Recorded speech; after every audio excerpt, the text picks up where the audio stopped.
Hello, everyone. As it has been our practice for the past couple months, we are continuing with our Zoom series to help people connect to what is going on in Israel and what happened during October 7th. I'm Doron from Ayelet Tours, and since for the past 35 years, we've been connecting people from the United States and North America to the Jewish world, specifically Israel. And on October 7th, we have found new ways to connect, including to still travel to Israel. This week, we have Eldad joining us from Kibbutz Nirim. Eldad used to be my counselor. For a full year, he was with me in Mitzudat Yoav, which is a former British prison or officers' base or whatever. We stayed there for a whole year, and he taught me how to travel around Israel. So he's my first love for Israel, and he also shared his story, and from there I thought it would be a very good idea for everyone to hear it. A couple administrative things before we continue. This is a webinar. It is not a Zoom meeting, so we do not see you. Feel free to do whatever you want, and we cannot hear you, but you can see and hear us. If you have any questions, please use the Q&A function or the chat function. And when it comes time, I will mediate that to Eldad. And this is recorded, so if you want to share it with your friends or anything of the sort, please feel free to email me. I will send you a recording once it is ready. So for now, without any further ado, I would like to invite Eldad to come share and tell his story of Kibbutz Nirim. Okay. Hi. Good evening from Israel. As Doron said, my name is Eldad, and I will start and say it's a very emotional event for me. It's the first time that I give my testimony in English. So let's go for it. I want to show you, to tell you a little bit about my family, myself and my family. Let's see. This is myself and my wife. This is this lady is Goldie Feuerstein, or for now is Goldie Hess. She's my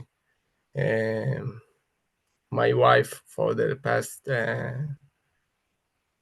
almost 13 years, and we know each other for almost 20 years. This is ourselves in the last Sukkot holiday, just right in front of our home in Kibbutz Nirim. This is us. This is our children during the holiday, playing with kites just outside our kibbutz. I will tell you, you will hear about this place very soon on the following story. This is Yotam, my middle child. And this is sorry for the blurred picture. Just behind us is our kibbutz truck train. This is what we do on the kibbutz holiday when we celebrate the birthday or the foundation of our kibbutz. This Sukkot, we celebrated 77 years. This is our children. Sorry again. And this again on the left. This is Uri, my youngest, and Yotam and myself. And here, just behind the net, is Abigail, my laughing daughter. Okay. On October the 6th, we celebrated our kibbutz holiday, and we had a very good evening in our kibbutz. All the children and all the adults of the kibbutz are gathering in the main area. It's a very big grass lawn in front of our gathering club of the kibbutz. and we celebrated with good food and nice music and this truck train that you just saw, and shows for of guys from our kibbutz that are playing music or making a funny show for everybody. And all the children that left the kibbutz already came to visit because it's a very special event every year. So the kibbutz was filled with people. Normally our kibbutz is about 450 people. I think that we were at least 600 this evening. And we went to sleep after a very long, good holiday of Sukkot. And this special holiday of our kibbutz, we went, personally, I think I went to sleep at around 1 a.m. after thinking with my friends. And everything was just very pastoral and quiet and happy. And then we woke up at 6:30 a.m. I want to show you on the map where we are. This is in Google Maps, this is the land of Israel. Jerusalem on the right. I know it's in אתה Hebrew. צריך לשתף. Oh, okay. Sorry.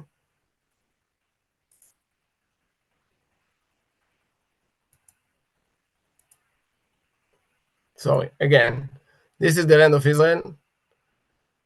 Jerusalem on the right, on the east, and this is Gaza Strip, where the heart is marked for a very long time in my maps. This is Kibbutz Nirim. Okay? Just next to Nir Oz and Ena Shlosha. And on our west is our neighbors in Khan Yunis, in Gaza Strip. On October the 7th, on 6:30 a.m., we woke to red alert. We call it Tseva Adom in our area. This is what we hear from for the alert. It's not just a simple alert. This is what it is called. And we wake up early in the morning, and for time to time, this happens in our area. So we are used to put our normal life for a few minutes on the side and go to the safe room and close the door because we don't want any part of any missile to go inside the room. We close it, we wait for a few minutes, and then we go out. And if we get a longer event of missile attack, as strange as it seems to say a normal attack, we wait for a little bit more, and then we think maybe we take our children and we go out to my parents' house, where specifically now I stay. So this time was different because the missiles didn't stop. And we got into the safe room. I was sleeping with Goldie, my wife, and with Uri in our bed. And the older ones, Abigail and Yotam, were sleeping in their room, which is normally the safe room. We went into this room and we closed the door. This is how they woke up. And they asked what happened. We said, there is an alarm. We need to wait for a few minutes. and then it will be okay. Once we understood nothing is normal, everything felt like everything is wrong, because in a few minutes, I think before 7 a.m., people started writing on the WhatsApp group of our kibbutz that they hear shooting in the kibbutz, rifle shooting, not missiles. And after a few more seconds, we heard Arabic shouting outside the windows. And after a few more minutes, somebody tried to open the door of our safe room. And I don't know why. What gave me this feeling that we must hold the door with my bare hands? Before 7 a.m., I felt somebody from outside fighting with me on the handle of the door. This is how I found myself and my family at Saturday morning in my sleeping clothes, and my children, we gave them one smartphone to look, to distract their minds from what's happening around. So I think they saw something like 8 hours of Disney films at this day, until the battery of my phone almost died.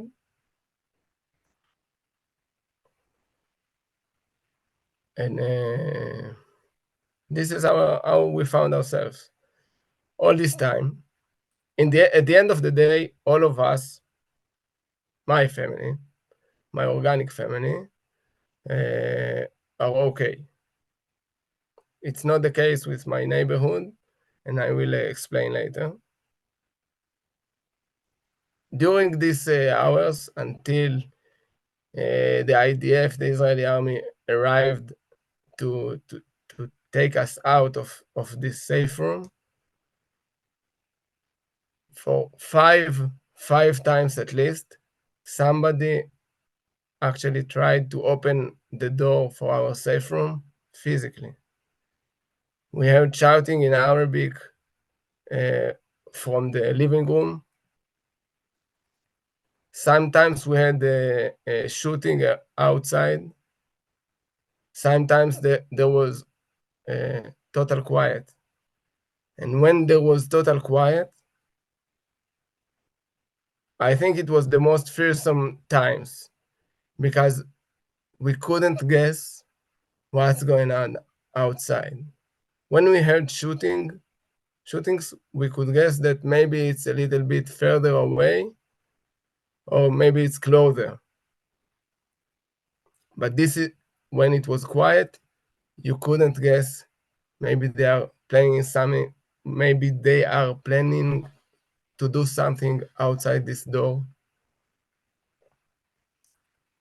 Maybe they do something outside the window. I don't know. And our neighbors wrote during this day, all this time they wrote on the WhatsApp group, they are here now shooting in my house, now shooting outside our house. The neighbors that are living something like 70 meters from our house, they carry a baby, 10 days old. They wrote, they are burning our house. And after a few more minutes, we cannot breathe. Send somebody to help us.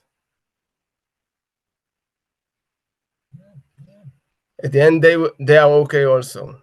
I don't know how, I don't know why, but they are okay. They had to put their baby at the window so we can breathe, and they were saved somehow.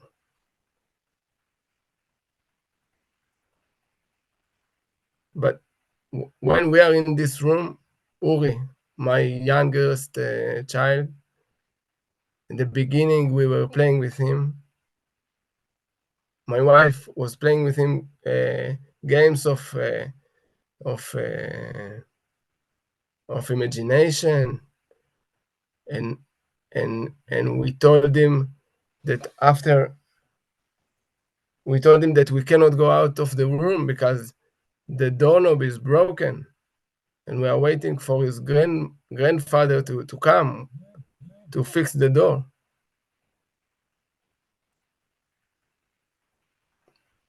But after something like a couple of hours, he lost his patient. After, let's say, 1 hour, the terrorists outside damaged the electricity supply in our neighborhood.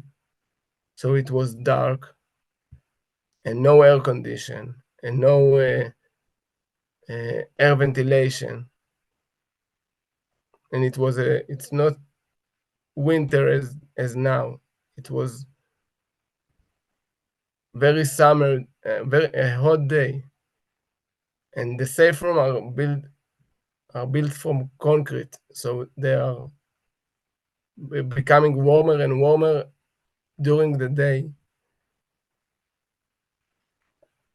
So he started to shout that he wants to go out, and he wants to go out. He wants to go out. So in this situation, the two older ones were calmer because they were focused on the video, but he lost his mind and he was shouting that he wants to go out until he fell asleep. We said, thank you for falling asleep. Probably knew what we needed for him to do.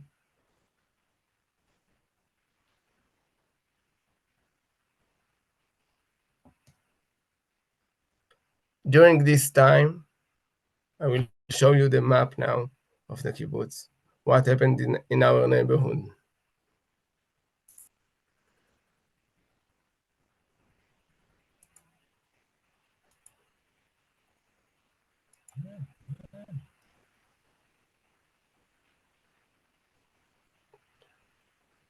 This is Kibbutz Nirim.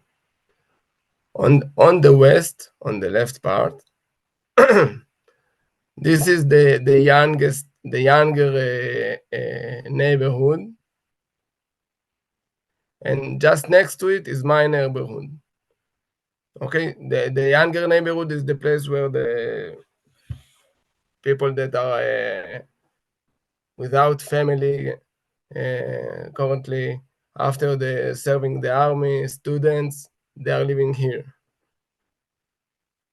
Where the heart is placed, on the left one, this is my home. Can you see the mouse, Doron? Yes. Okay. Just next to my house, on this right, this is the place where the Meir family is living. 2 daughters. The father of the family, Doron, was killed in his living room. His younger daughter, Mor, was murdered also in their living room. The home next to us, on the left to the west, this couple, Yagev and Rimon, were kidnapped to Khan Yunis. Rimon was released on the last, let's say, deal, and Yagev is still held in captivity. Just here, this is the place where the terrorists entered the kibbutz, on the west part of the kibbutz. The army.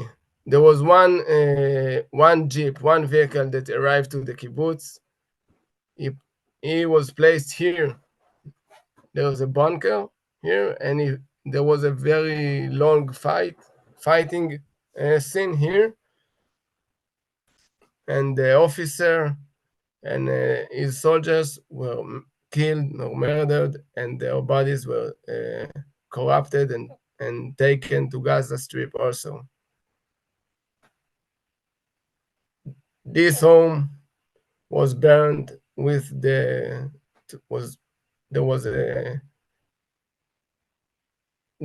terrorists tried to burn this home with the family inside.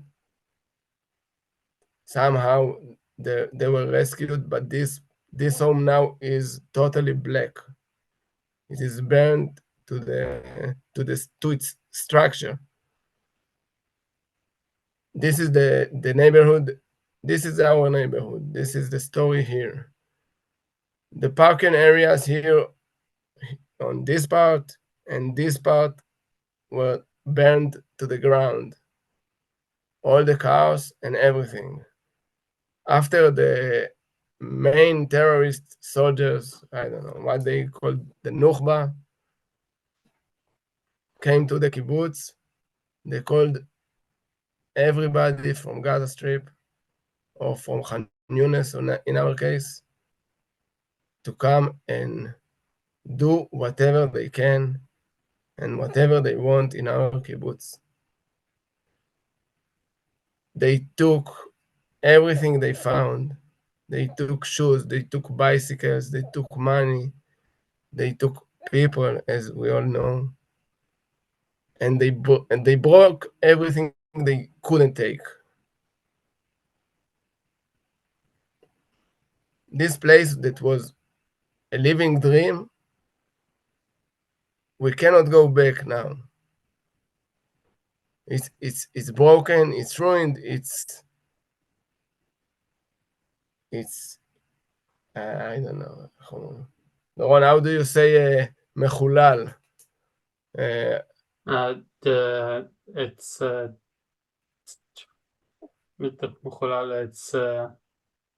desacrificed, let's say, disrespected. Yes, disrespected. It's worse than disrespected. It is broken mentally, physically, respectfully. The people that I personally believed that were neighbors, that were hostages of the terror regime of Hamas in Gaza Strip, these people came to our home and they raped us. They didn't rape anybody physically from my family, but they raped us mentally. This is the story of this neighborhood and my home. At around 2:30 or 3 p.m., the soldiers arrived to our home to rescue us. They took us from our home to the old sports center in our kibbutz. This is this building. We were rescued with an old woman, age 95, with her helping maid, with a woman in her 9 months of pregnancy, with the couple that just was rescued from a burned home. I think at the beginning we were something like 20 people that were rescued from this area to this sports center. But this sports center was locked. So we were not safe here. And all this time, the terrorists are all around the kibbutz. We don't know what's happening. So we said to the soldiers, we cannot stay here. We must go somewhere else. So after taking advice from the locals, because we know best how our kibbutz is built, they decided to take us to the main, I think we can call it, how do you say, cheder ochel? Dining room. Dining room, yes, of the kibbutz, which is something like maybe 200 meters. This is this place.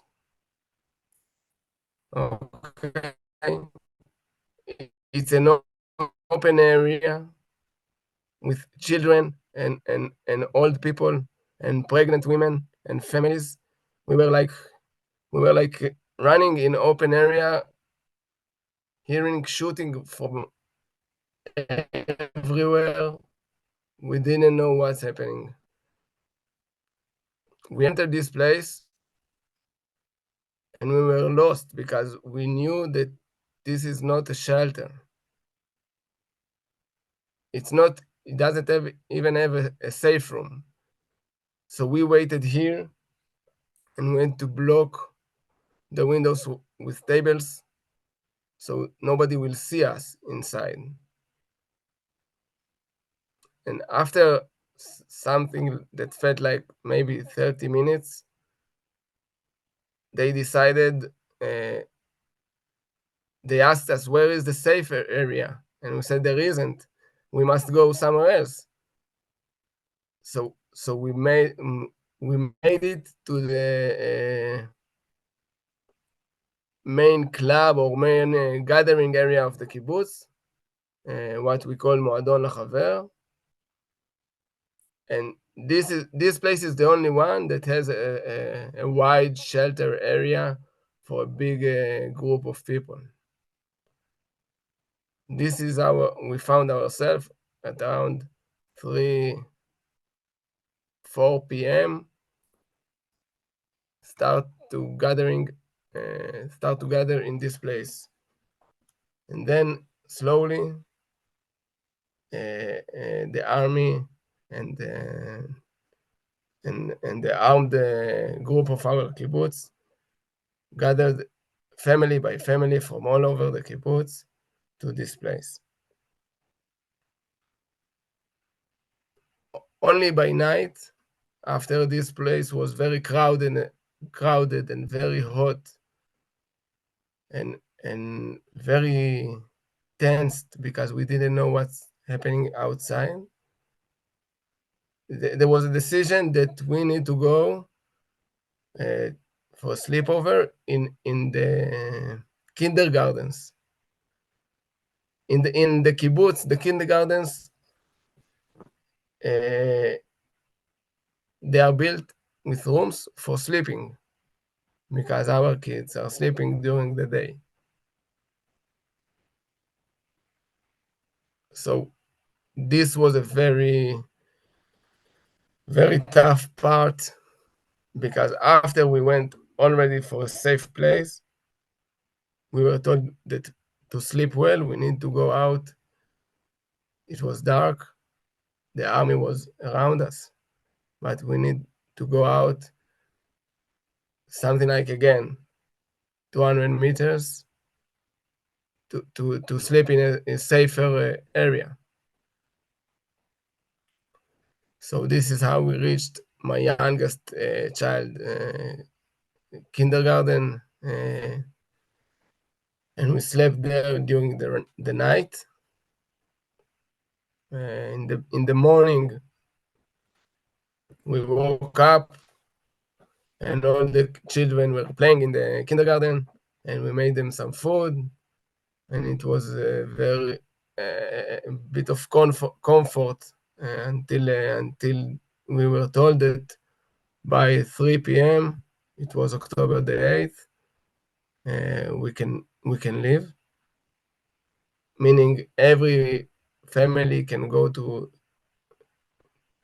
their place, to their home, to get things, and all the kibbutz is leaving to Eilat because nobody can stay in the kibbutz. I didn't know yet what's happening all around us. We knew that the area, that the whole area was attacked, but we knew mainly what happened in our kibbutz. 5 people were murdered. 5 people were kidnapped to Gaza Strip. Most of them in my neighborhood. And this is the story. On October the 8th, we left. We stopped in my parents' house, and the day after, we met all the community in Eilat, in a hotel where we stayed for almost 5 months. We are refugees now, in our home, in our country. We are not at home for more than 4 months. This is us. My family is well, but we are refugees. And we move forward. We are looking for our way. We are going to live in a Be'er Sheva city soon. And somehow we believe that we will be able to go back to Kibbutz Nirim. But we don't know how it will be once we close the door and go back to sleep, even if it feels pastoral. That's it. This is my story. I will be glad. I will be glad if you have questions or something to ask.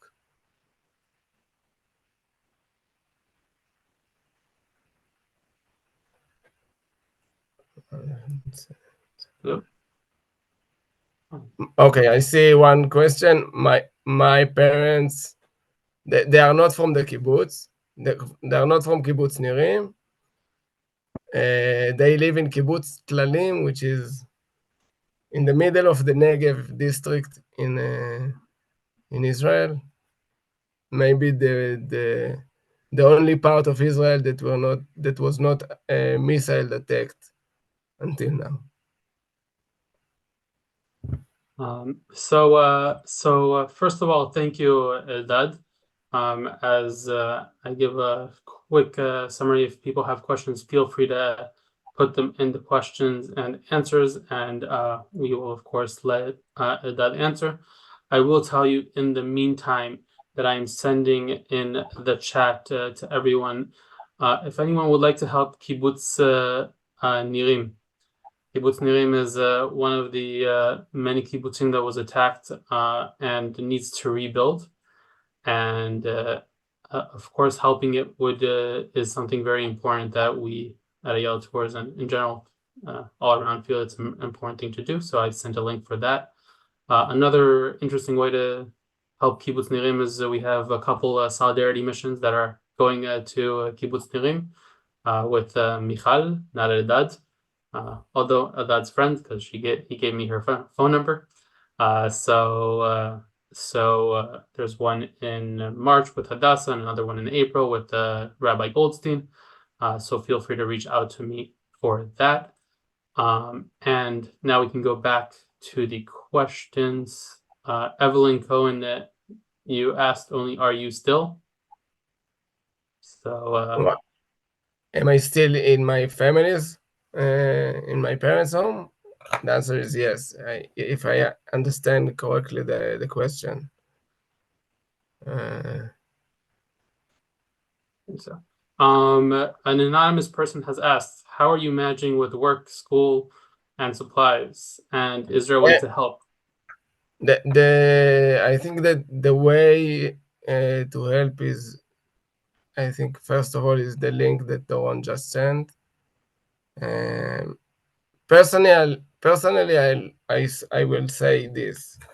I work in Tel Aviv on my normal life that were changed in October. Currently, I'm not at work. My activity now is only helping my community to place itself in Be'er Sheva. I'm a civil engineer, and I'm a project manager in my work, so I know how to work with contractors and with municipality parts. So I know that my, let's say, added value is this, and this and my family takes 110% of my life now. So how am I managing with work? I'm not. School. We have educational systems now in the area of Be'er Sheva, and we built new kindergartens inside Be'er Sheva for our children of the kibbutz, because it's a different way of education, and we wanted to keep our children in the system that they know. This is the answer for this question. Marty Gold has asked that I understand you're feeling like a refugee. Do you feel like the Israeli government is doing enough to provide you, your family, your friends with enough assistance to get through this difficult time? Currently, I don't know what is enough, because I think that enough will be go back home to the situation before October the 7th. Nobody can give it back. And the thing I have for the government in Israel is mixed with anger and this disappointment. Currently, I don't think that. I hope they will do whatever is good, and whatever is good that we say it's good for us, not whatever the government decides is good for, let's say, for the news, how it is shown. I hope that the government will decide it will go to a tougher, let's say, a procedure of understanding what the people of our area needs and what we want to go back to a normal life, because we cannot just go back to the place we were living at. We are still living the trauma. We are not even in post-trauma. We are still in the trauma part of our life. And just go physically back will be, let's say, not enough. Okay? So I don't think it is enough what's going on now. And we're afraid that someday, we will get news. Let's say we will hear in the TV that the area is clean and we all can go back to our home, and then we will feel that we are left alone. The Israeli society is very supportive, but I'm afraid that I'm not sure it is the same situation with the Israeli government. Very, very poignant statement that we hear a lot, sadly, I would say. An anonymous person asked a question, which feel free to answer or to shrug, as I would. In the US, we hear a lot about the plight of the people of Gaza, but don't hear stories of Israelis and what happened to them and to you. Do you know why we don't hear stories such as yours? I will not get to the uh, to what the press in different places want to show to different crowds. But what I can say is that I will share later with Doron the links with all the testimonies that I know from my first-hand friends that wrote and that were recorded as a podcast. Some of them were even translated to Arabic podcast, so the Arab world will hear. My testimony was translated like this. I think that you know what I don't know the answer why you don't hear it. People hear what the press is giving them, and I know that when I open Facebook, let's say, I get the news that I normally look for. So if the press is giving me uh, is sharing is pro-Israeli thoughts, this is what I will see. I don't know. It's a difficult question. Yes, We can send those stories to everyone. That's yes, correct. yes. The So people will send it all over the Facebook, so they decided it's important for them that the world will know. So the world should know. So we will send to everyone after this once we receive it, of course, links to this to these stories, and feel free to share them and this recording, of course, with anyone that might need to hear it or you believe should hear it. So we're running up here on 45 minutes. If anyone else has a last minute question, oh, sorry, one more.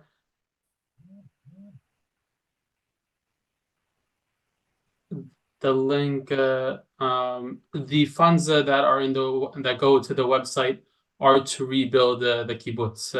Eldad said one of his neighbor's house was completely burnt down. I know that many of the houses that are throughout the kibbutzim are destroyed to a point where you can't go back into them. Yeah. That I believe yours as well is at a point where you can't live in it right now as well, correct? It's not burned, but I think it should be ruined because I cannot go living in it again. But It's I must say defiled. Defiled was the yes, word. yes. I must say it's not only houses. If we speak about what the money is required for, it is required for mental therapy, and it is required for utilities that are much more expensive than building houses. Sewer, drainage, electricity. From the world that I come from, I know it's less colorful issue to speak about, but it is a very expensive field. So let's say 1.5 million, maybe 3 houses. This is the Okay. sum. So we will give this last question to you, and then we will say goodbye Okay. or thought, so we can see each other again very soon. But what does the general public, and I will make this a little bit more specific, what does the Nirim community think about the U.S. Support? And I'll separate it into governmental and the people of the U.S. Yeah, I think that first of all we understand that only a man that is living in a specific place knows what's going on in the place that he is living in. So it's the same goes to Nirim, Same goes to the US or every small village or town in the US. So I cannot say what's happening in any town, every town in the US. Generally, I think that we feel that the US government is very supportive in a diplomatic way. They say, but they support the Israeli right to defend itself. Because as I understand, if the US government would decide it's not the situation, somehow Israel would stop. Because this is the connections between these two states.